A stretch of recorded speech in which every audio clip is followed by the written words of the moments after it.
Laurent Bazin vous informe sur Europe 1.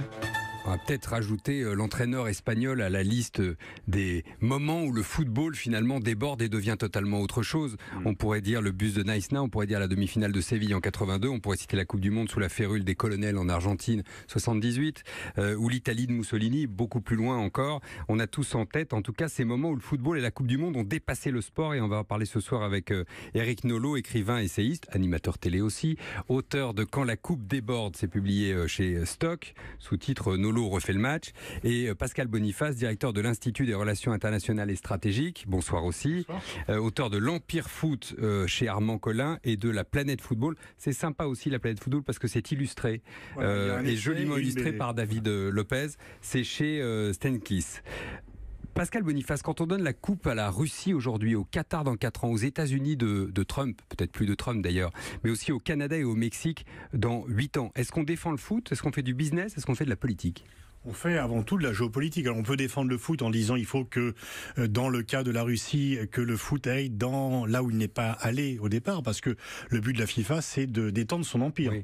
On avait critiqué, par exemple, l'attribution de la Coupe du Monde au Japon et à la Corée du Sud en disant c'est pas des pays de football, mais de même que c'est parmi les civils qu'on fait les militaires, c'est bien dans les pays où il n'y a pas trop de football qu'on peut l'enforcer. Si les droits du foot basculent, par exemple, aujourd'hui, même les nôtres, du championnat de France, achetés notamment par une entreprise qui est espagnole et asiatique, c'est peut-être parce qu'il y a eu la Coupe du Monde au Japon, c'est ça? Non, c'est que c'est on a éveillé d'une certaine manière la technique des plaques, effectivement, c'est que la Chine se dit je ne peux pas rester nul au football dans le sport universel. Et Xi Jinping dit il n'est pas question que la Chine, qui doit être la première puissance mondiale, soit au 80e rang mondial dans ce qui est l'activité humaine la plus visible et la plus partagée. Donc effectivement, les choix des pays qui reçoivent, ce sont aussi des choix géopolitiques. Alors pourquoi aujourd'hui donner aux États-Unis qui l'ont eu en 80? Je vais dire une bêtise. Ils l'ont eu en 90. Voilà, en 90. 14. Merci, oui, puisqu'on n'y était pas, on s'en souvient. C'était assez douloureux comme ça. Non, mais 94, on se souvient de France-Bulgarie d'avant. Pourquoi le donner à l'Amérique de Trump? Alors là, il y a des raisons économiques. Et au Canada et au Mexique. Voilà. Donc, contre le Maroc, par exemple. Oui, et disons que c'est quand même bizarre de voir les États-Unis co-organiser une Coupe du Monde avec un pays avec la frontière duquel ils veulent construire un mur pour qu'il n'y ait plus aucun Mexicain qui passe, et avec un autre qu'ils insultent et dont ils veulent empêcher les exportations, etc. Donc c'est déjà un trio un petit peu curieux. C'est aussi curieux de voir que les États-Unis veulent recevoir le monde tout en lui crachant dessus, de façon générale.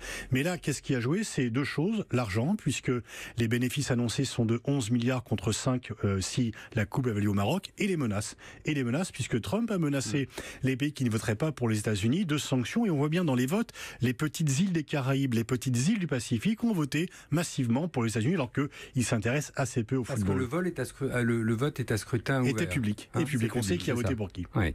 Éric Nolot, c'est toujours très politique le foot? Vous le vivez très politique? Oui, vous êtes un vrai footeux, quoi. Je suis un vrai footeux, un ancien footballeur du dimanche. Maintenant, je me contente de regarder, mais un sport qui intéresse autant de gens à travers le monde devient politique. Mais là, moi j'entends bien donner la Coupe du Monde à des pays qui sont des terres de mission du football, c'est parfait. Mais enfin, le donner à un pays arabe, c'est formidable. Mais alors le donner au Qatar, qui est absolument pas un pays du football, c'est quand même très très curieux. Le Maroc aurait été quand même un choix. Par le PSG maintenant. Oui, mais enfin c'est juste financier. Il n'y a pas de tradition footballistique au Qatar, alors qu'il y en a une très forte au Maroc ou dans d'autres pays arabes. Et puis en effet, pour les États-Unis, alors là c'est une terre de mission parce que le football, le soccer, comme ils disent, a un peu de mal à s'imposer aux États-Unis. Mais c'est vrai que Trump a mis tout son poids dans la balance. Mais évidemment, ces choix sont très très politiques, et vous allez voir que la Coupe du Monde qui s'ouvre en Russie comporte pour Poutine et son régime des enjeux très politiques.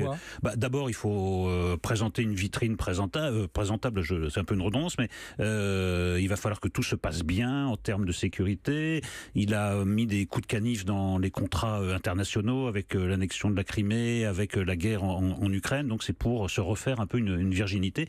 Évidemment que, à mon avis, ça compte beaucoup plus pour Poutine que les bons résultats de l'équipe de Russie. Si en plus ils ont des bons résultats, c'est encore mieux. Mais enfin, c'est pas exactement parti pour ça. C'est pas une grande nation pour le moment actuellement du football. C'est parfois quand les footballeurs échouent que ça devient très politique. Moi j'ai un souvenir, Pascal Boniface et Éric Nolot, vous me direz si vous avez le même, d'une équipe de foot, je crois que c'était la Côte d'Ivoire, qui s'était fait éliminer en Coupe d'Afrique des Nations à l'époque, c'était l'année 2000.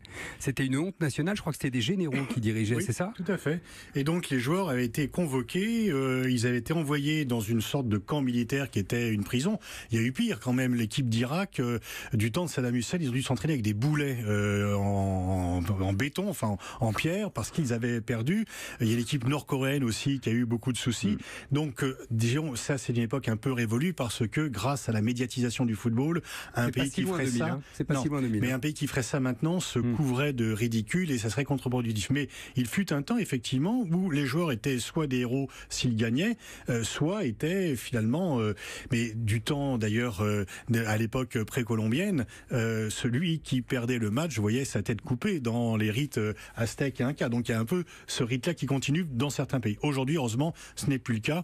Ce qu'il faut, c'est non seulement bien se comporter sur le terrain, mais également bien se comporter face au public. Et là, on voit quand même qu'il y a une différence pour la France entre le drame de Knysna en 2010 et maintenant une équipe qui non seulement a retrouvé un niveau de compétitivité, mais qui a avant tout retrouvé un sourire et un contact avec les Français. Et ce fut long pour remonter la pente de Knysna. Là, il y a eu une période de désamour et maintenant ils sont très très sourcilleux sur les écarts de comportement. Je pense que l'affaire de Rabiot, la sévérité envers Rabiot s'explique par ça, c'est qu'on veut plus à aucun prix Rabiot, donc c'est un joueur du PSG qui a refusé d'être sélectionné, ou plus exactement d'être dans l'équipe réserve de la sélection. Il voulait décider de son statut et même de sa place sur le terrain. Et on lui a fait comprendre que du temps de Knysna c'était possible de présenter ce genre de revendications, mais que cette époque était révolue. Moi je m'en réjouis bien sûr. Donc l'exemplarité dans le football, c'est maintenant une règle. On va voir si on la pousse un peu loin, cette exemplarité, parfois peut-être trop loin par rapport à d'autres pays. Puis on va vous raconter l'histoire des Nord-Coréens et du jour où ils ont rencontré Jésus, c'était en 66 en Grande-Bretagne.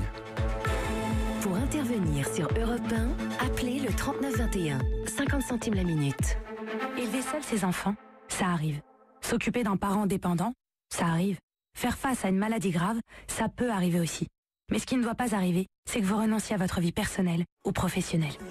Pour Malakoff Médéric, quand on est une complémentaire santé, vous aimer avec 2M, c'est vous permettre d'accompagner vos salariés dans leurs difficultés, grâce à plus de 200 experts en action sociale. Malakoff Médéric, on vous aime avec 2M. Offre soumise à condition. Pour plus d'informations, renseignez-vous sur malakoffmédéric.com. Europe 1. Oh, j'ai l'air fatiguée. Ouais, c'est le miroir. J'ai le teint jaune, non? Je suis à UR. J'aurais pas un peu grossi? Mais non, c'est le meuble qui prend toute la place. Ouais, t'as raison. Faut qu'on aille chez Ikea refaire la salle de bain. C'est le moment de refaire une beauté à votre salle de bain. Jusqu'au 7 juillet, avec la carte gratuite Ikea Family, bénéficiez de moins 20% sur la combinaison lavabo Udensvik plus meuble Good Morgan de 80 cm en blanc brillant à 215 € au lieu de 249. Ikea. Avec Peugeot, roulez surclassé avec style. Depuis que vous avez croisé votre ami d'enfance au volant de sa très chic Peugeot 108 ultra personnalisable avec écran tactile, vous tenez absolument à la conduire et connectez votre smartphone avec Mirror Screen pour lui faire écouter votre playlist. En ce moment, la Peugeot 108 style suréquipée est à partir de 79 € par mois avec écran tactile et entretien offert. Location longue durée, 37 mois, 30 000 km, premier loyer 850 €, prime conversion déduite si éligible jusqu'au 30 juin sous réserve d'acceptation crédit par. Europe Soir, Laurent Bazin sur Europe 1. Le football, c'est plus que du football et la Coupe du Monde parfois déborde. C'est le titre du livre d'Éric Nolot chez Stock, qui est notre invité ce soir, et en compagnie de Pascal Boniface, qui signe l'Empire Foot et la Planète Football, respectivement chez Armand Collin et chez Stenkiss. On parlait d'exemplarité. C'est frappant parce que Éric Nolot, vous parlez de la main de Maradona. Voilà, qui reste quand même un grand moment. Je crois que les Argentins l'ont fêté, cette main. C'est ce que vous racontez. Bon. Oui. Et puis de l'autre côté, la main de Thierry Henry.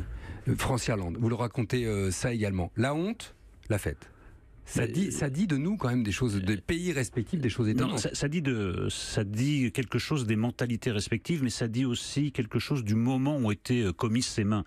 Celle de Thierry Henry, elle a été commise à un moment je pense, de doute national, où la France allait mal, il y avait un mal-être collectif, je pense qu'il y avait une interrogation des Français en général sur leur destin.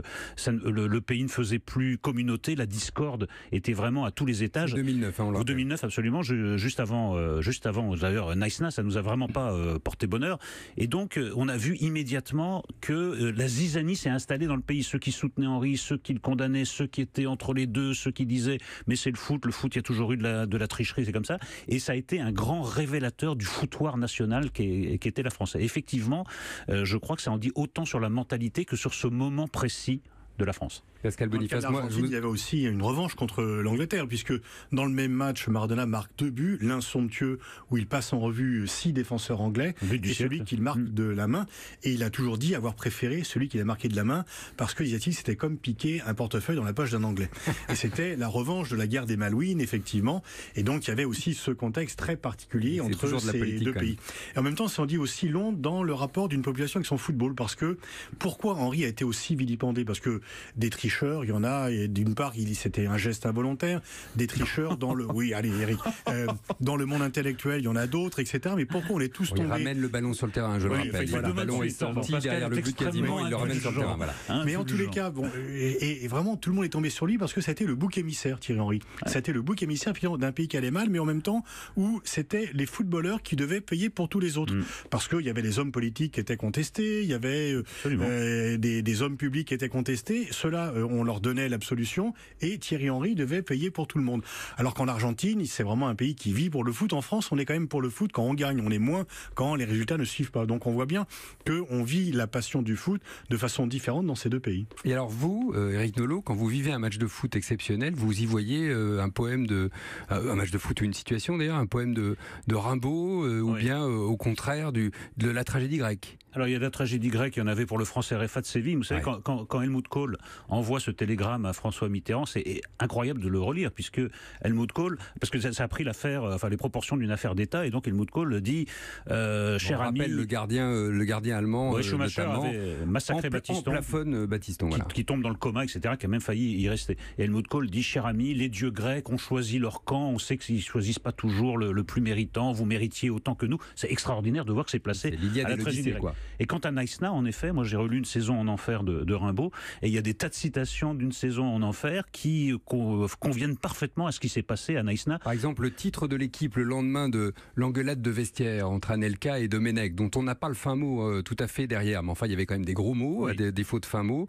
Vous citez Baudelaire, un titre de vaudeville dressait des épouvantes devant moi. Voilà, Rimbaud plutôt. Rimbaud, pardon. Rimbaud. Un titre de vaudeville dressait des épouvantes devant moi. C'est exactement ce qu'on a ressenti en découvrant la une de l'équipe, où tout d'un coup, on a vu qu'il n'y avait plus d'équipe de France, en fait. Il y avait une agglomération d'égo et d'égoïsme, de gens qui tiraient chacun dans leur sens, et que le maillot bleu ne leur importait plus du tout.